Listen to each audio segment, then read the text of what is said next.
창세기 6장 9절에서 12절 말씀을 통해서 노아의 족보라는 제목으로 하나님 말씀을 함께 나누겠습니다. 그 남녀가 결혼하기 위해서 결혼 업체 같은데 이제 신청을 하지 않습니까? 그럼 그 신청을 하면 기본적으로 올라가는 것이 있죠. 신상 정보가 올라가게 됩니다. 그래서 그것을 보고 서로 공유를 해서 남자와 여자가 만남을 갖게 되죠. 기업체에서도 사람을 뽑을 때 기본적으로 요구하는 것이 있습니다. 이력서라는 거죠. 또한 자격증을 요구할 수도 있겠죠. 그러니까 세상이 요구하는 자격 기준은 스펙이 좋아야 되죠. 일단은 내세울 것이 좀 있어야 됩니다. 그리고 또한 미모가 좀 출중하면 좋겠죠. 남자들은 10대부터 60대, 70대까지 여자를 보는 눈은 거의 다 똑같다고 합니다. 이쁘면 다 용서가 된다. 아무튼 이건 세상의 기준입니다. 그런데 하나님의 기준은 뭘까? 세상에 보는 기준과 하나님의 기준은 어떻게 구별이 될까? 오늘 본문은 한 사람 노아를 소개하고 있습니다. 본문의 시작은 이렇게 소개가 돼요. 노아의 족보니라. 여러분, 족보라는 것이 뭔가? 제가 사전을 한번 찾아봤거든요. 이렇게 설명되어져 있더라고요.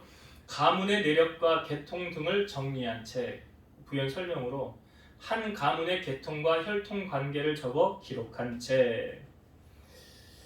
이런 의미로 볼 때 노아를 소개하는 노아의 족보는 집안이 어떤 집안이고 또 사회적으로 공헌한 바가 무엇이 있으며 사회적 지위가 무엇이고 무슨 일을 하였더라, 이런 것이 나와야 당연한 거 아닐까요? 집안의 족보를 소개할 때. 그런데 노아의 족보라고 하면서 오늘 우리에게 보여주는 노아를 어떻게 성경은 소개하고 있느냐, 이게 하나님의 관점이죠. 자, 하나님께서 노아를 어떻게 소개했느냐, 오늘 본문의 9절과 10절을 제가 다시 한번 읽어볼게요.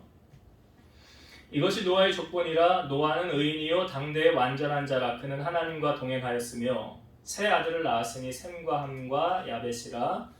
이렇게 소개하고 있어요.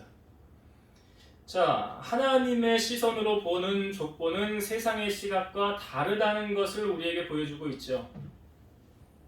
제가 앞부분에 족보를 소개하려면 집안을 소개하고 사회적인 업적과 공로를 소개해야 되는데 그런 거 하나도 여기에 소개하고 있지 않더라. 하나님이 보시는 것은 사람이 보는 것과 좀 다르구나라는 걸 우리에게 보여주지 않습니까? 하나님께서 이스라엘의 처음 왕인 사울 왕을 버리고 두 번째 왕으로 예선한 사람이 누구였지? 다윗이죠. 사무엘에게 먼저 너는 이새의 집으로 가라, 내가 왕으로 예선할 자를 거기 뽑아 놓았느니라 그래요. 그래서 사무엘이 누군지 모르잖아요. 이새의 집으로 갔어요. 그리고 이새에게 말합니다. 내가 너희 집에서 예배하려고 하니 너희 집 자녀들을 다 불러 모아 준비시켜 놓아라. 그래서 이새에게는 아들이 몇 명 있느냐? 8명 있어요. 근데 그날 가보니까 그 집에 아들이 7명만 있는 거예요. 그리고 이 사무엘이 처음에 딱 갔을 때 처음 장자 엘리압을 처음에 딱 보고 사무엘이 한 말이 뭐냐면 여호와께서 기름 부으실 자가 과연 여기 있구나. 엘리압을 보고 사무엘이 드는 생각이 무엇이었습니까? 그 용모와 그 키가 출중했다는 거예요. 그러니까 하나님이 예비해 놓은 사람 바로 이 사람이네 라고 하나님께 묻지도 않고 기름을 부으려고 했다는 거죠. 근데 그때 하나님께서 사무엘에게 이렇게 말씀하십니다. 그의 용모와 키를 보지 말라. 내가 이미 그를 버렸노라. 내가 보는 것은 사람과 같지 아니하니 사람은 외모를 보거니와 나 여호와는 중심을 보느니라. 사람은 뭘 본대요? 외모, 눈에 보이는 거. 근데 하나님 뭘 보신대요? 중심은 마음을 보신다는 거죠. 그래서 나 여호와는 심장과 폐부를 시험하고 각각 그의 행위와 행실대로 보응하신다 그러잖아요. 그러니까 무슨 생각을 하고 있는지, 무슨 마음을 먹고 있는지 사람은 모르죠. 그러나 하나님은 그 마음 중심을 다 보고 계신다는 거예요. 본문은 노아를 소개할 때 여기 보니까 외적인 특성이 있습니까? 없습니다. 그러니까 사람은 보이는 것 중요한데, 그러니까 사람들이 볼 때 이렇게 보이는 것으로 평가할 때 이런 거 보죠. 저 사람은 차를 뭘 타고 다니지? 가방은 무슨 명품이야? 핸드백이 뭐야? 그리고 반지는 다이아를 꼈네? 그리고 저 사람은 신발과 옷. 그런 보이는 외적인 것을 보는 거예요. 우리 교회는 그런 분이 없는 것 같은데 어떤 교회는 꼭 그런 걸 가지고 다니면서 자랑을 하는 분들이 있다고 그러더라고요. 아무튼 그것이 하나님께서 보시기에 자랑할 거리가 된다면 성경에도 그것을 우리에게 열거해 놓으셨겠죠. 근데 하나님은 그런 것을 하나도 중요하게 여기시지 않으셨다는 거예요. 그럼 하나님께서 중요하게 여기시는 것은 무엇입니까? 그가 구원받았느냐, 구원받지 못했느냐예요. 그가 하나님의 자녀가 되었느냐, 하나님 자녀가 되지 않았느냐, 그러니까 세상 속에서 구별된 자로 믿는 자로 살아가느냐, 그렇지 않느냐, 하나님의 말씀에 순종하느냐, 불순종하느냐, 이런 것을 보시고 하나님은 판단하신다는 거예요. 그러니까 외적인 어떤 모습, 갖춰져 있는 거, 그런 거 보시지 않아요. 그래서 저는 오늘 여러분들과 하나님께서 노아의 족보를 어떻게 평가하시는지를 살펴보고, 방주를 지은 노아를 하나님께서 왜 선택하셨는지 그 이유를 찾고, 우리도 하나님께서 찾으시는 일꾼 되어서 하나님께 쓰임받는 일꾼이 되도록 함께 말씀을 묵상하고 은혜를 나누고자 합니다. 자, 노아의 족본이라 하고 노아를 소개하는 것이 세 단락으로 나눠져 있어요. 첫 번째, 노아를 소개할 때 이렇게 말합니다. 노아는 의인이요 라고 말하고 있어요. 여러분, 의인의 반대가 뭘까요? 의인의 반대는 죄인이죠. 죄인이죠. 자, 그러면 질문을 던져볼게요. 여러분은 의인이에요, 죄인이에요? 네? 죄인입니까? 죄인이에요. 그러니까 첫사람 아담이 선악과를 먹었어요. 그래서 죄가 세상에 유입이 됐어요. 그래서 아담의 후손은 다 죄인이래요. 로마서 3장 10절 기록된 바 의인은 없나니 하나도 없으며, 로마서 3장 23절 모든 사람이 죄를 범하였음에 하나님의 영광에 이르지 못하더니. 그러니까 모든 사람이 죄를 범하였다는 것은 사람은 태어나는 순간 뭐 갖고 태어나요? 죄 가지고 태어나는 거예요. 이걸 무슨 죄라고 그래요? 원죄라고 그러죠. 죄는 두 종류가 있다고 제가 말씀드렸죠. 원죄가 있고 자범죄가 있어요. 태어나는 순간 가지고 태어나는 죄는 원죄예요. 이거는 내가 뭘 잘하고 못하고를 떠나서 내 조상인 아담이 범죄함으로 그 범죄가 전이가 된 거예요. 아담의 죄가 전이가 된 거예요. 성경이 말합니다. 로마서 5장 12절 그러므로 한 사람으로 말미암아 죄가 세상에 들어오고 죄로 말미암아 사망이 들어왔나니 이와 같이 모든 사람이 죄를 지었으므로 사망이 모든 사람에게 이르렀느니라. 성경이 이렇게 말하죠. 한 사람이 죄를 범하였다. 그게 누구예요? 아담이에요. 그로 말미암아 사망이 들어왔는데 그 죄가 모든 사람에게 임해서 모든 사람이 죄를 지었대요. 그래서 모든 사람이 사망에게 이르렀다.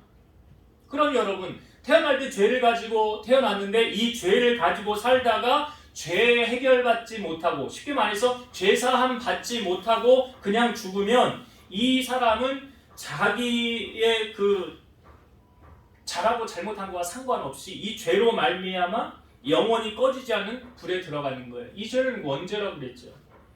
그래서 이 원죄를 해결해 주시기 위해 이 땅에 오신 분이 누구라고요? 예수님이에요.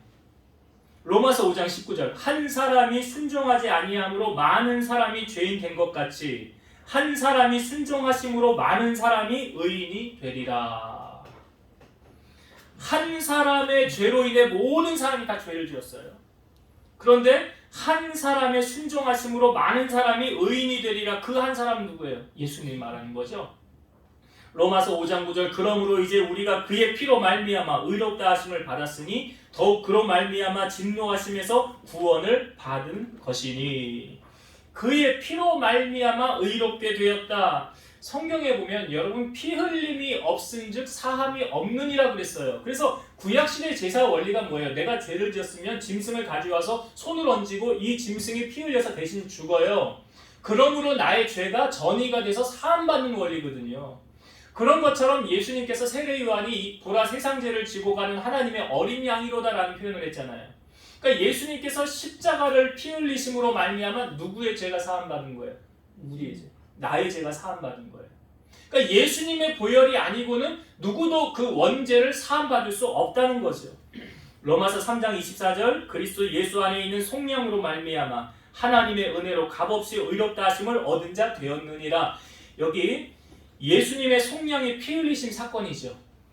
예수님이 십자가에서 피 흘려서 죽으신 사건으로 말미암아 우리가 의롭다 하심을 얻은 자 되었느니라. 그래서 여러분 복음의 핵심은 무엇입니까? 요한복음 3장 16절 하나님이 세상을 이처럼 사랑하사 독생자를 주셨으니 이는 그를 믿는 자마다 멸망하지 않고 뭘 얻어요? 영생을 얻게 하려 하심이라. 예수를 믿어야만 영생 천국 갈 수 있다. 그 원리 아시겠죠 이제? 왜요? 나의 원죄가 예수님을 영접하는 순간 사함받게 되는 거예요. 예수님을 영접하는 순간 내가 죄사함을 받게 되는 거예요. 원죄. 그러니까 죄가 사하여졌으니까 이제 죄인이었던 그 신분이 예수님을 영접하는 순간 무엇으로 바뀐 거예요? 의인의 신분으로 바뀐 거예요. 로마서 3장 28절 그러므로 한 사람이 의롭다 하심을 얻은 것은 율법의 행위에 있지 않고 믿음으로 되는 줄 우리가 인정하노라. 여러분 구원은 뭐라고 말하고 있어요? 선물이래. 에베소서 2장 8절 너희가 그 은혜에 의하여 믿음으로 말미암아 구원을 받았나니 그것은 너희에게서 난 것이 아니요 하나님의 선물이라고 했어요. 하나님께서 선물로 우리에게 구원을 선물로 주신 거예요. 그러니까 여러분 죄인은 구원받을 수 있습니까? 없습니까? 없죠. 죄인은 구원받을 수 없어요. 구원받은 하나님의 자녀가 되었다는 것은 의인으로 바뀌어졌다는 거예요. 그러니까 노아를 지금 의인이라 칭한 것은 그는 구원받은 사람이라는 것을 오늘 본문은 말해주고 있는 거예요. 하나님은 구원받은 사람을 통해서 하나님의 일을 이루어 가시는 거예요. 여러분 하나님께서 일꾼을 삼아 쓰실 때 믿는 자를 택하셔서 일꾼으로 쓰시겠어요? 믿지 않는 자를 택하셔서 일꾼으로 쓰시겠어요? 오늘 노아를 왜 노아는 의인이요 라고 말하고 있습니까? 구원받은 하나님의 백성이라는 것을 우리에게 보여주는 거예요. 그러니까 하나님께 쓰임받길 원하는 사람이 되기를 원하고 싶습니까? 그러면 예수 믿고 죄사함 받아서 의인이 되는 것이 가장 먼저, 이게 하나님의 자녀가 되는 것이 가장 먼저라는 거예요. 그러니까 하나님은 믿는 자를 통해서 일하신다라는 것을 우리에게 알려주고 있는 거예요. 바라기는 여러분이나 여러분에게 속한 모든 사람이 다 구원 얻는 은혜로 말미암아 이 말세에 일꾼을 찾으시는 하나님께 택한 바 되어서 존귀하게 쓰임받는 여러분 되시기를 주의 이름으로 축원드립니다. 그러니까 노아의 첫 번째 속의 의인은 분명한 사실은 구원받은 하나님의 백성, 그러니까 구원받는 자를 통해 하나님이 일하신다 라는 것을 알려주는 거예요. 두 번째, 노아를 소개할 때 오늘 어떻게 소개하고 있습니까? 노아는 의인이요. 두 번째, 당대의 완전한 자라. 노아는 의인이요. 두 번째 소개합니다. 당대의 완전한 자. 이걸로 새 번역에서는요, 흠이 없는 사람 이렇게 표현하고 있고, 현대어 성경에는 깨끗하게 살아가는 사람 이렇게 보여주고 있어요. 다 일맥상통한 이야기입니다. 그러니까 우리가 당대의 완전한 자는 뭘 의미하는 거야? 뭘 어떻게 하는 거야? 해석을 하면 이런 거죠. 새 속에 물들지 않고 구별된 자로 사는 사람. 세상 속에 살고 있지만 세상 사람들처럼 똑같이 사는 것이 아니라 구별된 자로 사는 사람. 여러분 이렇게 노아가 당시 이렇게 사는 것이 쉬웠을까요? 어려웠을까요? 어떻게 생각하세요? 노아가 당대의 완전한 자로 사는 것은 참 쉬운 일이었다. 아니다, 참 어려운 일이었다. 네, 어떻게 생각하세요? 시대적인 배경을 보면 조금 이해가 됩니다. 자, 여러분 창세기 6장 5절의 말씀을 한번 볼게요. 창세기 6장 5절 말씀. 여호와께서 사람의 죄악이 세상에 가득함과 그의 마음으로 생각하는 모든 계획이 항상 악할 뿐임을 보시고. 하나님께서 사람을 보는데, 자, 사람이 뭘 보신다고 그랬어요? 하나님 외적인 거 아니죠. 그 마음 중심을 보신다고 그랬죠. 근데 그 마음 중심을 보니까 사람이 그 마음 속에 뭐가 가득 넘쳤대요? 죄악이 넘쳤다는 거예요. 세상에 죄가 들어오고 나서부터 사람들이 악해지기 시작한 거예요. 이 악함은 사람이 하나님처럼 높아지려고 하는 속성, 다른 사람을 깔보고 무시하는 속성, 자기 이기적인 마음을 가진 속성, 아무튼 그 모든 것을 포함해서 그 마음에 계획하는 모든 것이 항상 악할 뿐임을 보셨더라. 악할 뿐임을 보셨더라. 그러니까 사람 여러분 그냥 가만히 내버려 두면 선해질까요? 악해질까요? 악해집니다. 사람 가만히 내버려 두면 그냥 악해져요. 절대 선해지지 않아요. 인간은 왜 그러냐? 우리 안에 죄성이 있기 때문에 그런 거예요. 죄성이 있기 때문에. 그러니까 여러분 흙탕물을 맑은 물로 정화시키려면 어떻게 해야 됩니까? 거기 맑은 물을 계속 불어넣어주면 흙탕물이 떠나가고 맑은 물이 생길 거 아니에요.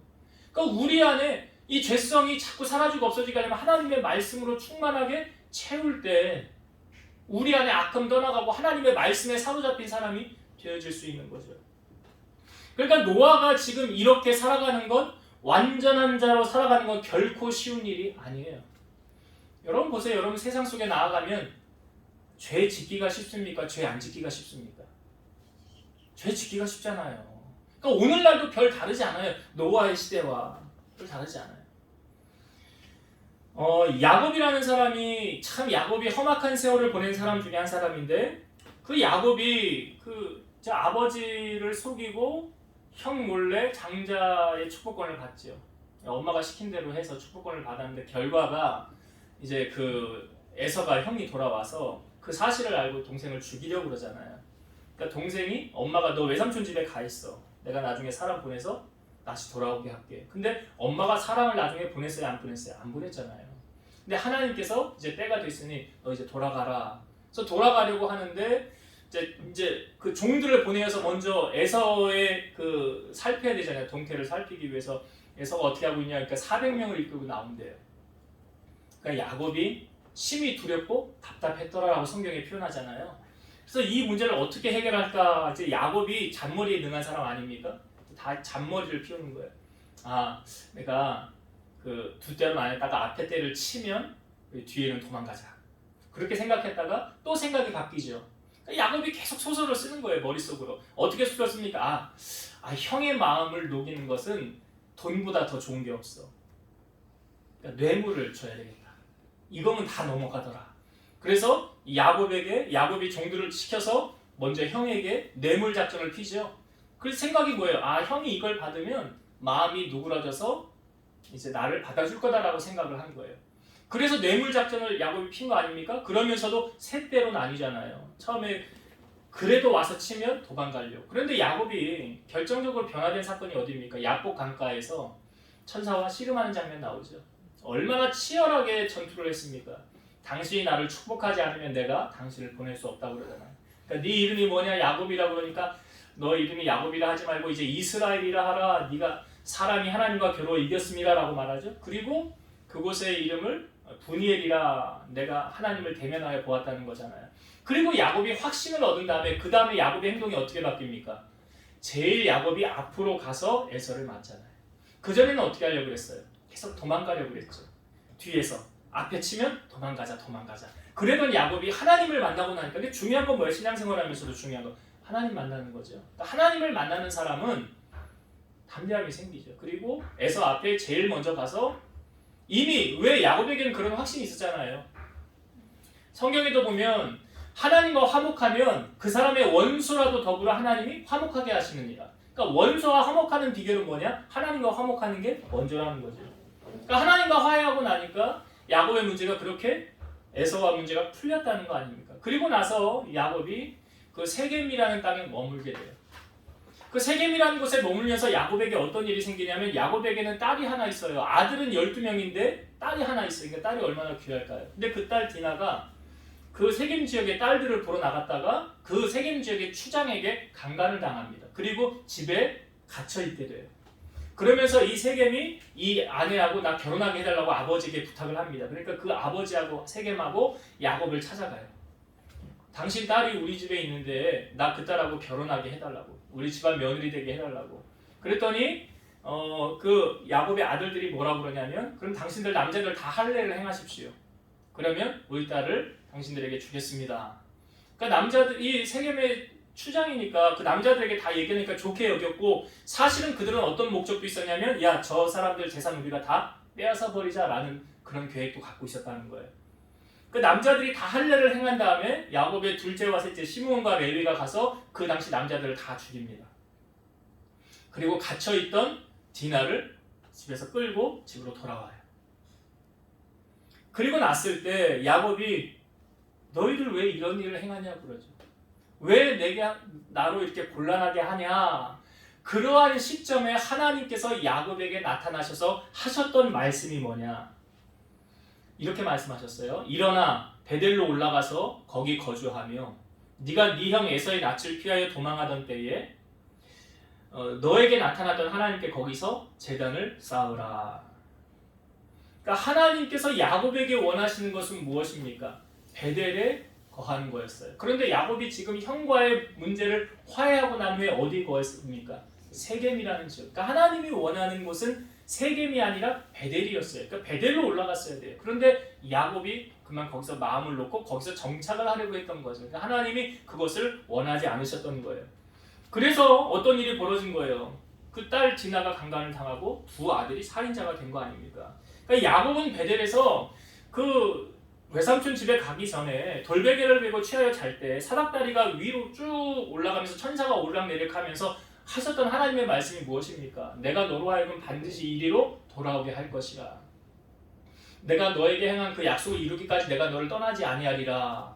그런 말씀을 하나님이 야곱에게 주었잖아요. 그 야곱이 잠이 깨어서 일어난 다음에 돌베개에다가 기름을 붓고 거기서 야곱이 뭐합니까? 서원하죠. 서원한 내용이 이거였어요. 하나님이 나와 함께 계셔서 내가 가는 길에서 나를 지키시고 먹을 떡과 입을 옷을 주시어 내가 평안히 아버지 집으로 돌아가게 하시오면 여호와께서 나의 하나님이 되실 것이요 내가 기둥으로 세운 이 돌이 하나님의 집이 될 것이요 하나님께서 내게 주신 모든 것에서 10분의 1을 내가 반드시 하나님께 드리겠나이다. 야곱이 여기서 서원한 게 뭐냐면 나는 이제 하나님 외에 다른 신 섬기지 않겠습니다. 이거죠. 하나님이 나의 하나님이 되실 거라는 거. 이 베델이 하나님의 집이 될 것이라는 거. 그러니까 하나님께서 야곱에게 요구하신 건 야곱이 서원했던 거예요. 하나님의 집 베델에 와서 하나님을 경배하며 섬기고 온전한 11조를 드리겠다는 것. 근데 하나님의 입장에서 야곱이 약속을 지키지 않으니까 깨닫게 하기 위해서 어떻게 한 거예요? 딸 디나가 강간을 당하고 두 아들이 살인자가 된 거예요. 여러분, 그러니까 세상 속에서 완전한 자로 살기 위해서는 우리가 어떻게 해야 될까요? 세상에 담 쌓고 살아야 될까요? 그러면 산으로 올라가야 되겠죠. 그러니까 세상 속에서 완전한 자, 지금 하나님께서 요구하시는 노아를 볼 때 노아는 완전한 자라고 했는데 그렇게 우리가 살아가기 원한다면 이렇게 사시면 돼요. 시편 1편 1절과 2절.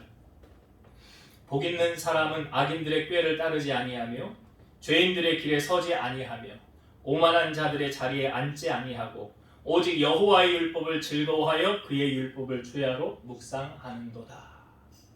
이게 복 있는 사람이에요. 그러니까 성경이 말하는 복 있는 사람은 세상이 말하는 복 있는 사람 기준하고 좀 다르지 않습니까? 세상이 말하는 복 있는 사람 기준은 뭐예요? 야, 좋은 기업에 들어가야 돼. 좋은 대학에 들어가야 돼.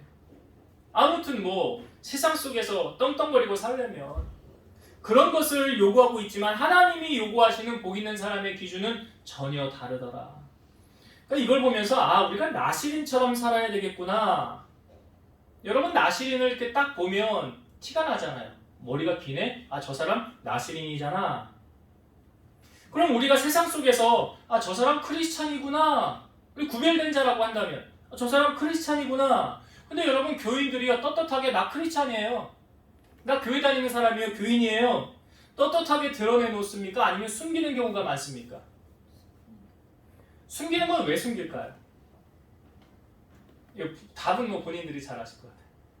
떳떳하면 왜 떳떳할까요? 나는 당당하게. 그러니까 교회 올 때 옛날에도 이 성경책 가지고 이렇게 끼고 이렇게 다니면서 이렇게 하는 사람이 당당한 거 아니에요. 근데 많은 사람들, 어떤 사람들은 가방에 넣고 이렇게 숨기고 이렇게 부끄러운 게 아닌데 신앙생활하는 게. 그런데 여러분, 우리가 신앙생활할 때 이렇게 떳떳하게 드러내놓고 나는 크리스찬이라고 해야 되는 게 왜 중요하냐면 예수님께서 하신 말씀이 있어요. 마태복음 10장 32, 33절. 누구든지 사람 앞에서 나를 시인하면 나도 하늘에 계신 내 아버지 앞에서 그를 시인할 것이요 누구든지 사람 앞에서 나를 부인하면 나도 하늘에 계신 내 아버지 앞에서 그를 부인하리라. 우리가 사람 앞에서 시인하면 예수님도 하나님 아버지 앞에서 너 내 자녀야, 누군가 하나님의 백성이야 라고 시인한대. 근데 숨기면 하나님 주님도 너 나 모른 척 하더라, 나도 너 사실 이게 두려운 거 아닙니까? 두려운 거죠. 왜 사람들은 이렇게 크리스찬인 것을 숨기는 경우가 있느냐? 나에게 손해가 올까 봐 그래요. 손해가 올까 봐. 또 내가 떳떳하지 못하니까, 내가 부끄러우니까 세상 속에서. 근데 우리가 꼭 알아야 되는 사실은 뭐냐면, 여러분, 사람에게 잘 보이는 게 중요해요? 하나님께 잘 보이는 게 중요해요? 그렇죠. 하나님께 잘 보이는 게 중요해요. 마태복음 10장 28절 몸은 죽여도 영혼은 능히 죽이지 못하는 자들을 두려워하지 말고 오직 몸과 영혼을 능히 지옥에 멸하실 수 있는 이를 두려워하라. 누구를 두려워하라? 하나님. 쉽게 잠언 말씀에도 보면 사람을 두려워하면 올무에 걸리게 되거니와 여호와를 의지하는 자는 어떻게 된다? 안전하리라. 사람을 두려워하면 함정에 빠지게 되지만 하나님 의지하는 자는 안전하리라. 그러니까 시편의 말씀에 보면 다윗은 내가 평안히 눕고 자기도 하리니 나를 안전하게 거하시게 하시는 이는 누구래요? 여호와시니라. 요즘 비가 며칠 때 계속 내리고 있죠. 예, 비가 좀 많이 내리고 있는데요. 근데 오늘 성경에 보니까 40일 동안 비가 내리면 어떻게 될까요? 뭐 할 것도 없죠. 근데 노아의 방주를 다 지은 다음에 하나님께서 비를 40일 동안 내렸어요. 여러분 그 비를 내리신 분이 누군지 아시죠? 그러니까 누구를 두려워하라는 거예요? 그러니까 하나님을 두려워하는 마음을 가지고 신앙생활하는 걸 뭐라고 그러냐면 경외심이에요. 여호와를 경외하는 마음으로 우리가 신앙생활을 하고 있는가? 여러분 어떻게 보면 사람 목숨, 파리 목숨보다도 못해요. 그래도 어제도 뉴스에 나왔나요? 그 어디 지하차도에 물이 이렇게 차가지고 순식간이잖아요. 그래서 지금 정확하게 몇 명이 죽었는데 통계가 나오진 않지만 안타까운 목숨을 잃은 분들이 있어요. 그런 일이 생길 줄 누가 알겠어요? 그 순식간에 내일 일을 모르고 사는 게 우리의 인생 아닙니까? 베드로후서 2장 5절 옛 세상을 용서하지 아니하시고 오직 의를 전파하는 노아와 그 7 식구를 보존하시고 경건하지 아니한 자들의 세상에 홍수를 내리셨으며, 그러니까 하나님께서 경건한 자는 시험에서 건지신대잖아요. 그러니까 노아를 통해서 노아와 그의 아내와 세 아들과 세 며느리는 구원받은 거 아니에요? 누가 건지신 거예요 그거? 하나님께서. 그러니까 세상에서 구별된 자로 완전한 자로 살아갈 때 하나님께서 우리를 그 위경에서 건져주시는 거예요. 잘 아시지만 요셉이 그 보디발의 아내가 유혹을 할 때 요셉이 했던 말 저는 잊을 수가 없어요. 내가 어떻게 하나님 앞에서 범죄할 수 있습니까? 이게 뭐예요? 이게 여호와를 경외하는 마음, 코람데오의 신앙 아닙니까? 다니엘에 보면 다니엘도 사자굴 속에 들어갈 때 그 들어가지 않는 방법이 있었어요. 30일 동안만 하나님께 기도 안 하면 돼요. 그럼 사자굴에 안 들어가요. 근데 다니엘은 여전히 하나님 앞에 기도했죠. 그러므로 그는 사자굴에 들어가게 됐어요. 근데 사자굴에 들어갔지만 죽었어요? 살았어요? 살았잖아요. 사드락 메삭 아벳느고도 그 느부갓네살이 큰 신상을 세워놓고 음악 소리 들리면 거기 엎드려서 다 절해야 되는데 사드락 메삭 아벳느고 절하지 않았어요. 그러니까 그 고관들이 왕에게 일렀어요. 그러니까 왕이 불러요. 야 너희들 정말 거기 내가 세운 신상에 절 안 했냐? 그러면 지금부터라도 음악 소리 들리면 절해라. 지나간 건 용서해 줄게. 그러니까 뭐라 그래요? 아닙니다. 우리는 절하지 않습니다. 우리는 하나님 한 분만 섬깁니다. 만약 우리가 풀무불에 들어가도요 하나님이 우리 건져내실 거예요. 이게 말이 안 되는 말을 하고 있는 거잖아요 지금. 여러분 풀무불이 쇠를 녹이는 불, 거기 안에 용광로 아닙니까? 용광로. 거기 들어갔는데 어떻게 사람이 안 타요?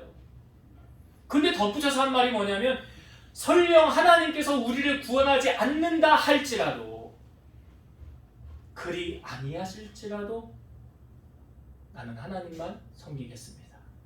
왕이 화가 나가지고 평상시보다 7배나 뜨겁게 용광로를 달구죠. 그래서 이 군사가 사드락 메삭 아벳느고를 데리고 들어갔는데 군사가 타서 죽었어요. 그리고 거기 3명을 넣어놨는데 가만히 보니까 거기 몇 명이 있었대요. 4명이 있는데 한 사람은 신의 아들의 형상 같더래요. 천사가 와서 머리털 끝 하나 상하지 않도록 지키신 거예요. 왕이 그것을 보고 깜짝 놀라서 저를 빨리 꺼내라. 그리고 꺼내 나왔어. 그러면서 뭐라고 하면 사드락과 메삭과 아벳느고의 하나님을 찬송하라 그러잖아요. 저들을 통해서 하나님이 영광 받으신 거 아닙니까? 이게 뭐냐면 이게 구별된 자로 사는 거예요. 이게 완전한 자로 사는 거예요.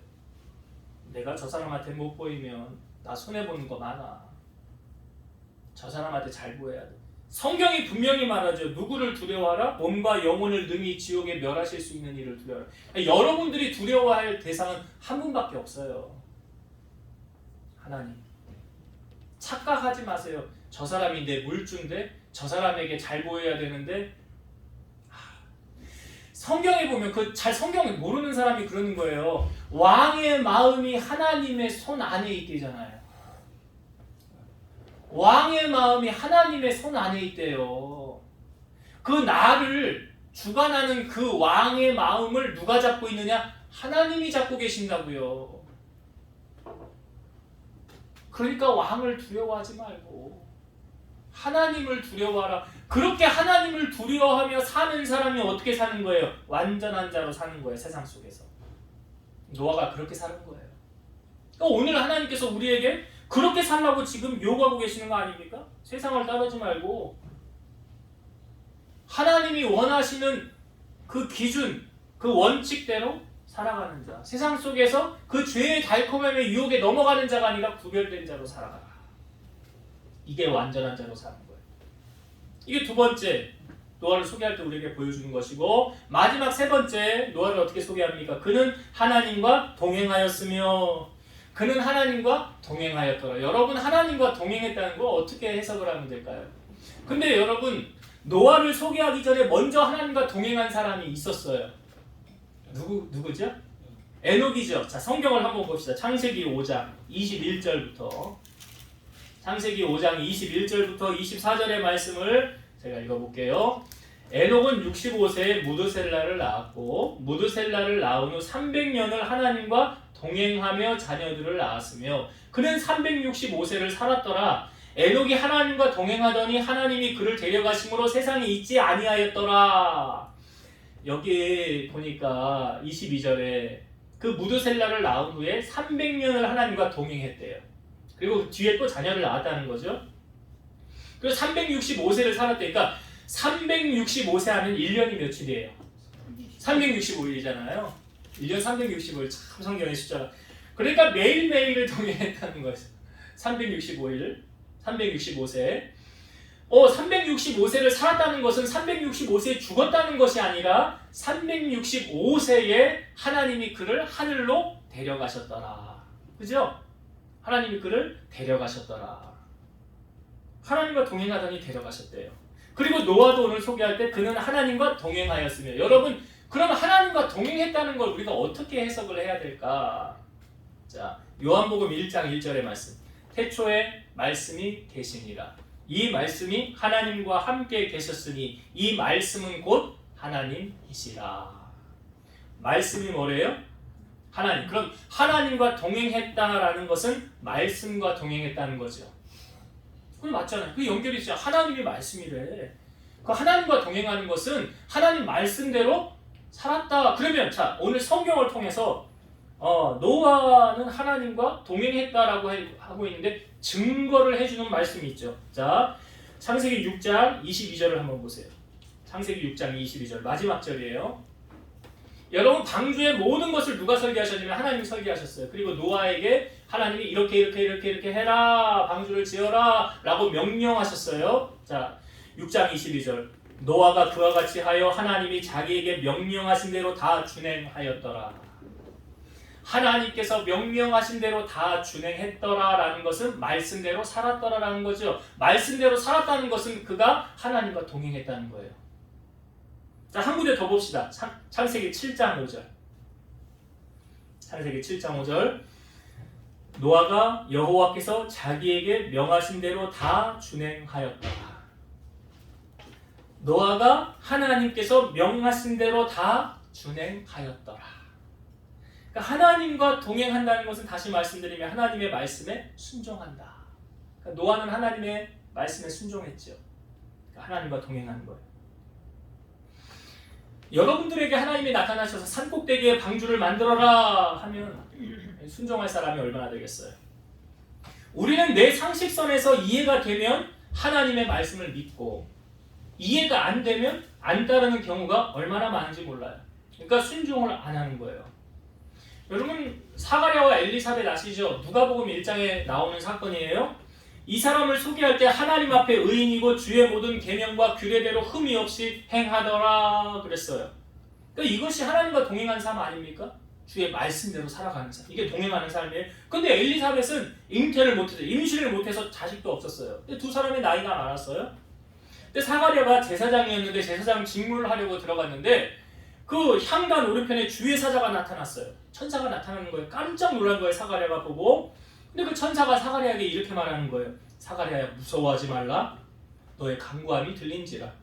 네 아내 엘리사벳이 내게 아들을 낳아주리니 그 이름을 요한이라 하라. 너도 기뻐하고 즐거워할 것이요 많은 사람도 그의 태어남을 기뻐하리니 이는 그가 주 앞에 큰 자가 되며 포도주나 독한 술을 마시지 아니하며 모태로부터 성령의 충만함을 받아 이스라엘 자손을 주곧 그들의 하나님께로 많이 돌아오게 하였습니다. 그랬더니 사가랴가 대뜸 하는 말이 뭐냐면 내가 이것을 어떻게 알리요?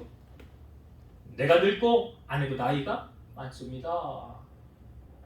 그러니까 천사가 했던 말대로 이게 안 될 것 같은 거예요. 왜? 현실을 바라보니까 그런 일 안 일어날 것 같다는 거예요. 근데 천사가 그 다음에 이렇게 말해요. 나는 하나님 앞에 서 있는 가브리엘이라. 천사 이름이 가브리엘이에요.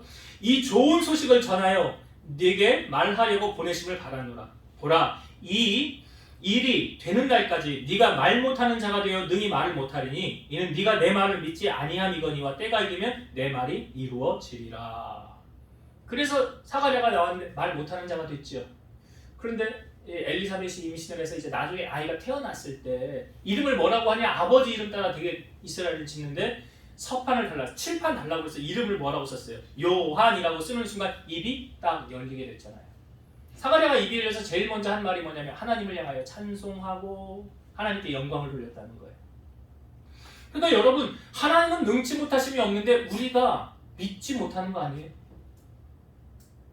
하나님은 다 하실 수 있는데 우리의 상식선에서 하나님 요건 될 것 같고요, 요건 안 될 것 같네요. 이건 누구 생각이에요? 내 생각이에요. 그러니까 내 생각이 사로잡혀 있으면 하나님의 기적과 역사를 우리는 경외할 수, 맛보지 못하는 거예요. 여러분, 우리가 하나님을 경외하는 마음을 갖는 것이 참 중요하죠. 하나님을 경외하면 그 말씀을 잘 따를까요? 안 따를까요? 잘 따르게 돼 있어요. 요한복음 14장 15절 너희가 나를 사랑하면 내 계명을 지키리라 그랬고요. 요한복음 14장 21절 나의 계명을 지키는 자라야 나를 사랑하는 자니 나를 사랑하는 자는 내 아버지께 사랑을 받을 것이요 나도 그를 사랑하여 그에게 나를 나타내리라.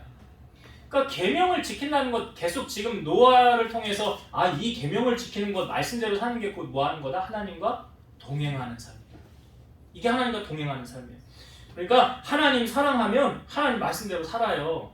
요한복음 14장 24절 나를 사랑하지 아니하는 자는 내 말을 지키지 아니하나니 너희가 듣는 말은 내 말이 아니요 나를 보내신 아버지의 말씀이니라. 오늘 여러분들이 저를 통하여 대신 하나님께서 저는 도구로 사용하시고 하나님의 말씀을 여러분들에게 지금 선포하고 계시는 거잖아요. 그러니까 그 말씀을 들으면 순종하면 하나님 사랑하는 사람이에요. 그 사람은 하나님과 동행하는 삶을 살아가게 된다는 거예요. 여러분, 하나님과 우리도 동행하며 살아가야 되지 않을까요? 노아를 통하여 우리에게 알려주고 있습니다. 이제 말씀을 정리하고 마치겠습니다. 여러분, 하나님이 보는, 사랑을 보는 시각과 세상이 보는 시각이 완전히 다르더라. 뭐가 중요한 거예요? 하나님의 시각이 중요한 거예요. 그러니까 누구도 두려워해요. 우리 사람을 두려워할 이유는 하나도 없는 거예요. 왜? 몸과 영혼을 능히 멸하실 수 있는 그 하나님만 두려워하잖아요. 그 하나님께서 지금 노아를 평가하시는 세 가지, 노아의 족보 세 가지 정리하고 마칠게요. 첫 번째, 노아는 의인이요라는 것은 구원받은 하나님의 백성이라는 거 아시죠? 여러분도 우리 다 죄인이었어요. 그러나 죄인이었던 신분인 우리가 예수님을 나의 구주로 영접하는 순간 죄사함 받고 죄인이 뭐로 바뀌었어요? 의인으로 바뀌어졌더라. 여러분도 의인이에요. 예수님을 구주로 영접하였기 때문에, 죄사함 받았기 때문에. 그래서 그 의인을 통해서, 믿는 자를 통하여 하나님이 일하신다라는 것. 두 번째, 노아는 당대의 완전한 자라. 그러니까 노아의 시대나 지금이나 세상에 나가면 죄질 거 천지예요. 그런데 노아는 세상 속에 살면서 죄 짓지 않은 자로 그렇게 살았다는 걸 말해주고 있는 거예요. 완전한 자로 살았다는 것, 구별된 자로 사는 거예요. 나는 크리스찬이에요. 나는 하나님의 자녀예요. 나는 세상 속에 그렇게 살지 않아요. 이런 마음의 자세로 세상 속에 살았더라. 마지막 세 번째, 그는 하나님과 동행하였더라. 다시 말씀드리면 하나님과 동행하는 것은 무엇으로 연결되는 거예요? 말씀을 순종하는 자. 그러니까 하나님 경외하는 마음을 가진 사람이면 내게 주신 하나님의 말씀을 생명같이 지키는 거죠. 뭐 지켰다 안 지켰다 하는 게 아니라 늘 변함없이 말씀대로 살아가는 자. 오늘 노아를 통해서 우리에게 주신 이 하나님의 말씀을 붙잡고 여러분들 또한 이렇게 사셔서 하나님의 때 이 말씀에 하나님 앞에 귀하게 쓰임받는 주인공들 되시기를 주의 이름으로 축원드립니다. 기도하시겠습니다. 살아서 역사하신 하나님 감사합니다. 사람이 세상을 보는 눈과 하나님이 세상을 보는 눈, 사람을 보는 눈은 다르다는 것을 우리에게 알려주셨습니다. 그러면서 노아를 평가하실 때 노아는 의인이요 당대의 완전한 자라 하나님과 동행했다고 하였습니다. 오늘 이 말씀 우리 가슴에 새겼습니다. 사랑하는 성도들도 하나님께로부터 이러한 응답을 받고 이러한 칭찬을 받고 말씀에 귀하게 쓰임받는 주인공들 다 되게 하여 주옵소서. 예수님 이름으로 기도드리옵나이다. 아멘.